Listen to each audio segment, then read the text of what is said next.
Fala aí pessoal, sou Jorge Nicola, bem-vindos a mais um vídeo do canal, sempre bom ter vocês por aqui, sem perder tempo, pedir para deixar like, se inscrever no canal e ativar as notificações. Vem da Argentina a informação de que Abel Ferreira e Flaco Lopes estão brigados.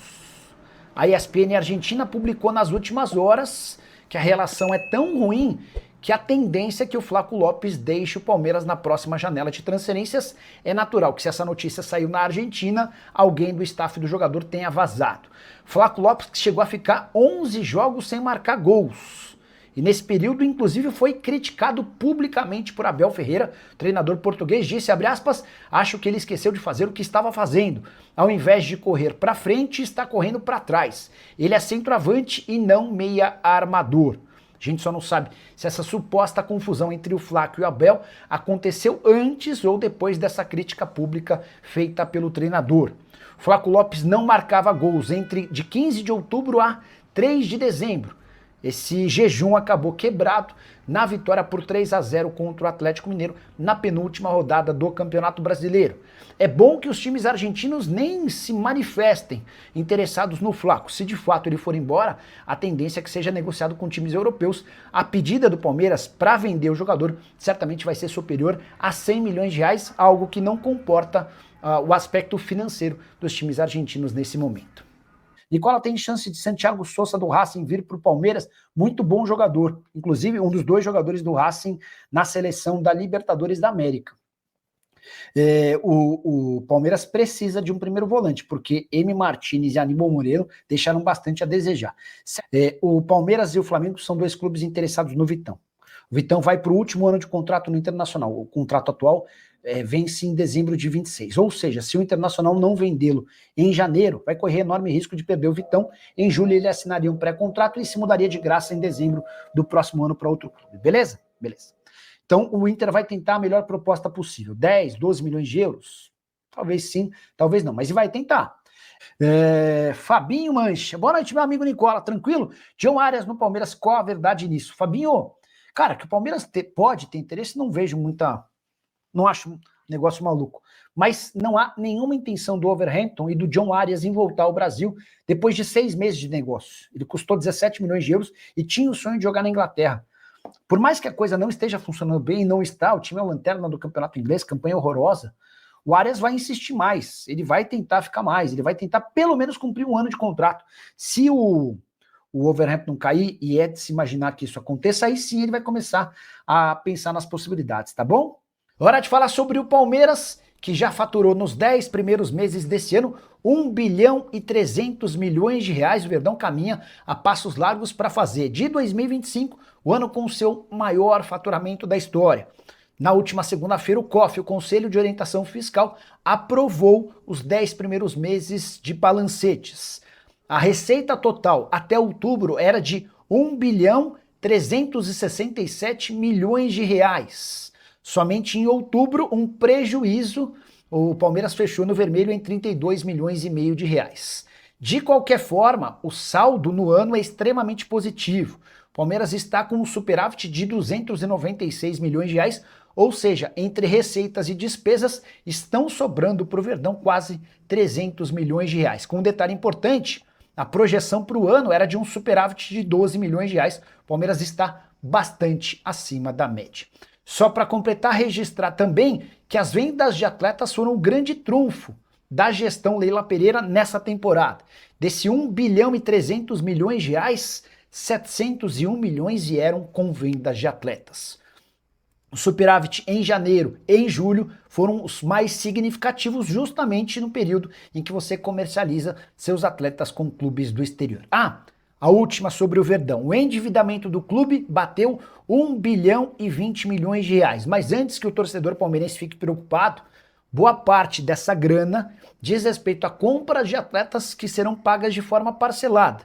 E o Palmeiras tem dinheiro para fazer essas quitações. Essa dívida não deve ser olhada como um grande problema.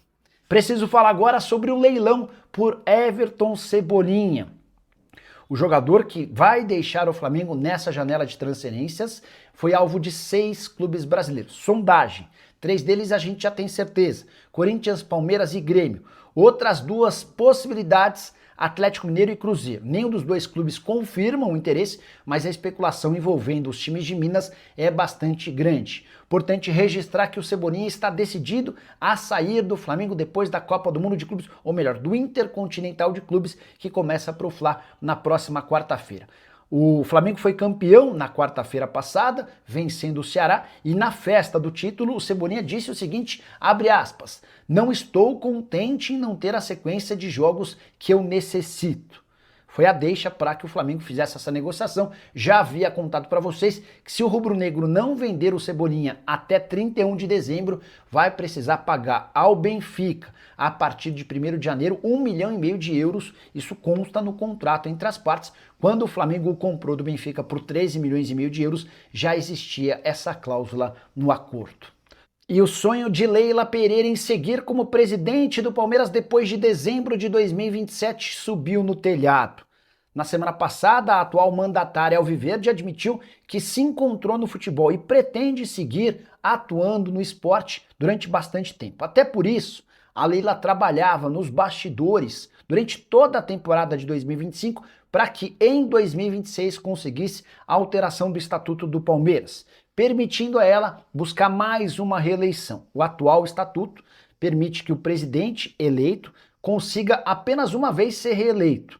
A Leila já está no segundo mandato e termina a sua participação em dezembro de 2027. Qual que era o plano da atual presidente alviverde? Fazer uma temporada de 2025 com muitos títulos, para que em 2026, um ano antes da eleição, ela propusesse aos membros do Conselho Deliberativo nessa mudança no estatuto e baseada no enorme sucesso de 2025 e com a aprovação dos conselheiros, ela seguiria como presidente do Palmeiras até 2030. Mas o tiro saiu pela culatra. Apesar de 703 milhões de reais investidos em reforços e da maior folha salarial alviverde em todos os tempos, o Palmeiras terminou o ano sem nenhum título, pela primeira vez na era Abel Ferreira.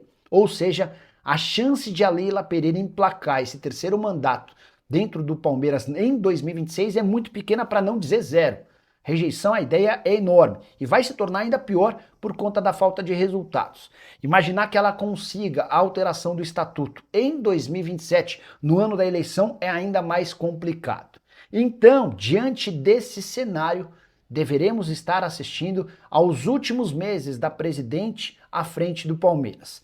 Se ela tem o sonho e o objetivo de seguir à frente do futebol, eu não descartaria que Leila Pereira tentasse a compra da SAF do Vasco assim que deixar o Palmeiras, papo para 2028.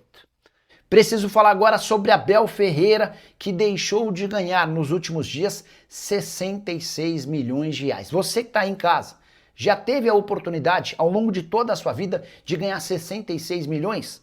Pois saiba que foi essa bolada que o treinador português do Palmeiras desperdiçou entre sábado e quarta-feira. É que no contrato do Palmeiras com o Abel há a previsão de uma série de bônus milionários em caso de conquista de títulos. Se o Abel tivesse vencido a Libertadores no último sábado, ele receberia 12 salários, ou 36 milhões de reais. Já o título do Campeonato Brasileiro valeria ao Abel 10 salários, ou 30 milhões de reais. O Abel ganha 3 milhões de reais por mês no Palmeiras. Dessa maneira, o Abel encerra a temporada de 2025 num enorme prejuízo, deixando de faturar um caminhão de dinheiro. Só mais uma observação importante: o Abel vai renovar seu contrato com o Palmeiras até dezembro de 2027. Uma das mudanças nesse novo contrato diz respeito à inexistência de multa rescisória. Se o Abel quiser ir embora, ele pode sair a qualquer momento, assim como o Palmeiras também pode demiti-lo. Mas aqui vem a parte importante: o salário será mantido e os bônus serão aumentados. O bônus do Campeonato Brasileiro em caso de título passa de 10 para 16 salários. A gente está falando de um prêmio de 48 milhões de reais para o Abel. Se o Palmeiras for campeão da Libertadores nesse novo contrato com o treinador português, o Abel passa a ter direito a 20 salários, ou 60 milhões de reais. O que você pensa sobre esses números? Já uso o espaço para comentário para registrar sua opinião, beleza? Fala pessoal, estamos aí com atualizações importantes do Palmeiras. Se inscreva e ative o sininho para receber mais atualizações do Verdão. Deixe seu like, que é muito importante para o crescimento do canal. Utilize o espaço aqui embaixo para registrar sua opinião. Ficamos por aqui com mais esse giro de notícias. Um abraço e até o próximo vídeo.